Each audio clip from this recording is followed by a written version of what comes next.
Bonjour à tous. Alors dans la vidéo précédente, je vous ai présenté le boîtier Elite. Et aujourd'hui, je vous présente la station Surio Tekalemit Citroën 26, donc le boîtier A qui comprend l'écran et le boîtier B qui est l'imprimante. Alors la station Surio Tekalemit, donc c'est un outil de diagnostic des années 80, donc comme le boîtier Elite. Alors j'ai la documentation juste ici, je vais vous montrer. Hop. Vous voyez, station 26 à Surio Tekalemit. Donc hop, enlever ça. Hop, mince. Ce sont les factures d'achat d'origine. Voilà. Donc la station Surio 26A. Donc c'est donc comme ils disent né de la collaboration entre Surio et Citroën. Donc c'est un outil qui a été travaillé spécialement pour les Citroën, qui vous permet de mesurer différentes choses. Donc sur les allumages classiques transistorisés, les allumages électroniques intégraux, donc sur CX, BX, etc. Régler les carburateurs classiques électroniques, les injections de diesel, etc. Et vous pouvez aussi faire donc des lectures de salves de diagnostic. Donc c'est comme le boîtier Elite, en fait, ça relève les codes de diagnostic. Voilà, en fait, vous pouvez faire ça avec ce petit boîtier là. Vous voyez ici, c'est un petit boîtier comme ça. Et il y a une prise de voix dessus, ça permet de relever les codes erreurs. Donc plusieurs fonctionnalités, impédance des capteurs, vous voyez, carburateur double corps. Ça vous permet aussi de faire des simulations. Donc vous pouvez simuler plein de choses, moteur arrêté, donc sympa pour faire les diags. Et donc c'était un outil qui était fait pour évoluer, donc c'était plutôt sympathique. Il a duré pas mal d'années. Là vous voyez, donc ils sont en train de diagnostiquer une Big GTI 16 soupape. Voilà. Donc je vais vous montrer. Alors Surio ça n'existe plus aujourd'hui, hein. Mais vous voyez, donc 26A, 26B en option. Donc voilà, je vous ferai un petit arrêt sur image si vous voulez les fonctions disponibles dessus. Voilà. Donc cette station elle est là. Vous voyez. Donc dessus vous avez différents types de câbles. Donc ça, les câbles qui sont de ce côté-là, c'est tout ce qui est simulation. Donc c'est des câbles qui servent à simuler différentes choses, moteur arrêté.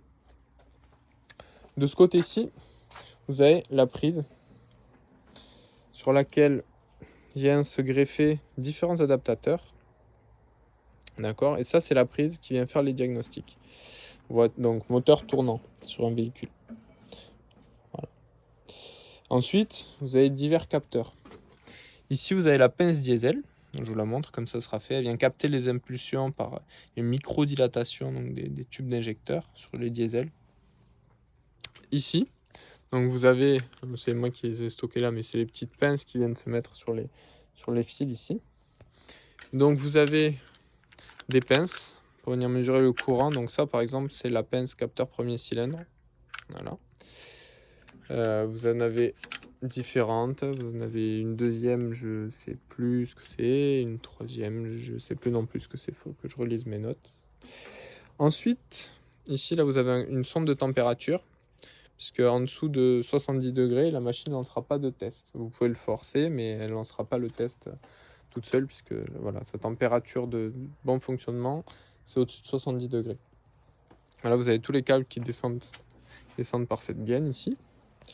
Là, vous avez une lampe stroboscopique pour les véhicules qui ne sont pas équipés donc de capteurs, tout simplement de capteurs de points moraux, etc. Vous pouvez venir régler avec la lampe strobo. Donc là, ici, vous avez une petite molette qui vous permet, quand la machine est allumée, de régler l'avance. Voilà. Donc vous avez ici la station principale 26A avec l'écran à tube cathodique et ici donc la petite imprimante 26B qui permet donc en fait elle vient faire une capture d'écran de ce qui est écrit et elle vous imprime la capture d'écran. Donc en fait à l'intérieur vous avez un petit rouleau là comme ceci, même principe que les imprimantes de Minitel. Donc ça vient imprimer dessus. Donc, ce que je vous propose, c'est de démarrer la station. Ça, c'est un exemple de ce qu'elle imprime. Vous voyez, je vais vous montrer. Hop, alors on va sortir ce qui est métallique dessus. Donc, on vient démarrer la station derrière ici. Donc, vous voyez, le premier bouton qui est ici, c'est le tiroir des accessoires. On vient d'entendre qu'il s'allumait. On va aller allumer l'imprimante. Donc, hop, on l'allume ici. Et maintenant, on va passer au bloc principal qui s'allume juste ici. C'est parti. Donc, on vient récupérer la télécommande. Voilà. On va se reculer un petit peu. Elle a fait son autodiagnostic. Voilà. Ici, vous voyez les différents modèles qu'elle permet de tester. Donc, Évasion, Xantia, ZX, XM, AX, BXX, Jumper. Donc, dans Autre, je vais vous montrer Autre. C'est super intéressant. Hop. Voilà. Dans Autre, elle vous permet de faire les contrôles sur les moteurs essence, moteurs diesel et différents contrôles électriques. Donc, ça va être vérifier que vous avez de la continuité dans votre circuit, etc. Donc, sur les contrôles moteur essence, par exemple, on valide. Elle vous propose carburateur, allumage classique, allumage transistorisé, carburateur piloté, injection mono-point transistorisé ou multipoint transistorisé. Voilà, si on part dans carburateur allumage classique, on valide. Elle nous demande si c'est du 4 ou du 6 cylindres. On va valider 4. Elle nous demande si on veut tester l'allumage ou l'alimentation. Donc on va tester allumage. Donc ici, elle nous explique ceci. Donc attention, distribution dynamique. Pour ce véhicule, il est impératif d'effectuer et conserver le branchement suivant jusqu'à la fin des tests. Branchez la pince de premier cylindre, repère rouge, et sur le fil de bougie du cylindre 1. Donc, une fois que vous avez fait ça, en fait, elle vous liste les opérations qu'il faut que vous réalisiez. Une fois que vous avez fait ça, vous validez. Là, elle vous dit, que voulez-vous tester? Carburateur, allumage classique. Est-ce qu'on veut tester le secondaire, le primaire, les circuits en fait, les avances ou le dewell? Donc là, par exemple, on va tester les avances, mettons. Donc on sélectionne 3, on valide. Voilà. Donc là, elle nous demande, voir livret 1. En fait, dans le livret 1, je vous montrerai tout à l'heure, vous avez les caractéristiques des différents véhicules qui sont listés dans le menu principal. Et donc, vous avez le choix entre capteur PMH à moins 20 degrés, capteur PMH à 0 degré. Sur certains modèles, vous n'avez pas de capteur de point zéro. Voilà. Donc ensuite, elle va vous indiquer différents écrans, etc. Donc, moi, je vais revenir en arrière. Vous voyez, là, elle est sortie. En fait, elle est sortie du test. Elle l'a fait avorter, mais voilà. Et donc, en fait, sinon, vous avez ce type d'indication-là. Donc, le régime, en tour minute, et les degrés d'avance. Voilà. Donc là, elle vous dit faire le test moteur chaud, démarrer le moteur, si impossible, appuyer sur étoile. Donc là, moi, ce que je vais faire, c'est que je vais sortir du test. Hop, je vais revenir au menu. Enfin, hop, pardon, bougez pas, c'est hop. Attendez, elle aime pas trop qu'il y ait le téléphone à côté, je sais pas pourquoi. Alors, on va le reculer. Voilà. Je sais pas pourquoi. Si j'ai le téléphone qui est trop près, elle aime pas trop. Alors ça doit faire des interférences au niveau du capteur infrarouge, j'en sais rien. N'empêche que voilà, ça m'embête.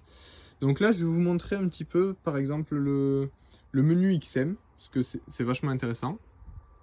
Donc menu XM, on y va. Là, il nous demande si c'est une XM année modèle, donc antérieure à 95 ou postérieure. On va mettre antérieur à 95, juste pour vous montrer un petit peu les fonctions qui sont proposées. Voilà, donc là vous avez contrôle moteur essence, diesel, contrôle électrique, anti-blocage, suspension hydractive 1, donc jusqu'à l'OPR 5929, et suspension hydractive 2 à partir de l'OPR 5929. Ensuite vous avez autre équipement, donc on va aller dans autre équipement pour voir un petit peu ce qu'il y a. Hop, voilà. Ici vous avez donc la climatisation régulée, la climatisation automatique, le chauffage régulé, l'alarme ou le multiplexage. Voilà, donc XM, je vais pas lancer de test puisque en fait, pour l'XM, les tests, ils passent non pas par les deux prises comme je vous ai montré là tout à l'heure, ni celle-là ni celle-là, mais en fait, ils passent par ce boîtier qui se situe juste en dessous, qui est un boîtier qui permet de récupérer le connecteur 30 voix d'Exantia. Voilà, Et je vous dis des bêtises, puisque sur l'XM, c'est un connecteur 2 voies, donc je dis des bêtises, pas du tout. Il faut brancher le connecteur à salve. Et effectivement, pour l'Exantia, il y a ce bloc-là. Oui, j'ai dit une connerie. C'est bien le connecteur 2 voies qui est pris pour l'XM, et qui, donc on vient brancher le boîtier de salve. Voilà, donc ce que je vais faire, c'est que je vais éteindre la machine et je vais vous montrer les différents adaptateurs. Hop, voilà. Bon, allez, on va l'éteindre.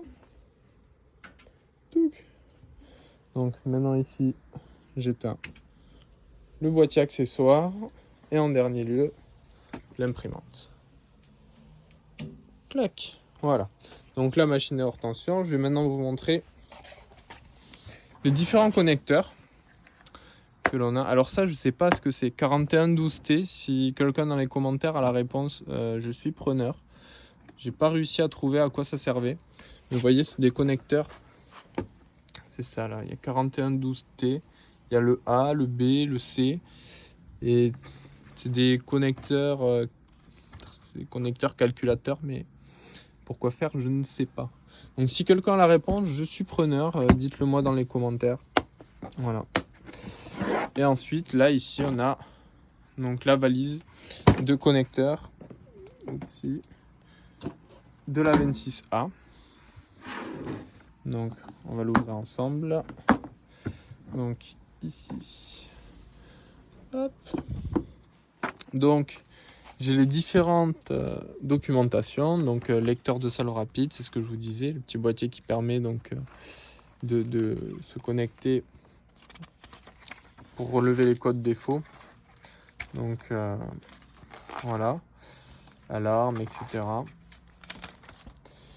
Ici, on a le livret 1, généralité. Donc, c'est tout ce qui est données générales sur la machine et sur les véhicules Citroën.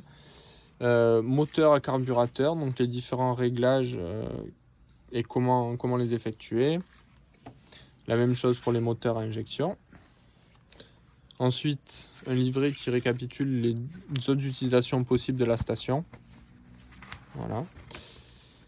Par exemple, pour le fonctionnement de la pince diesel.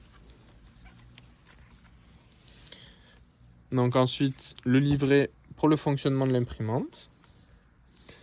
Ici, on a quelques petits flyers explicatifs. Donc je vous en montrer un, par exemple celui-là. Et c'est pour l'XM. Donc le branchement des différents capteurs. Vous voyez. Donc allumage électronique intégral. Donc par rapport aux lentilles, simulation d'allumage, etc.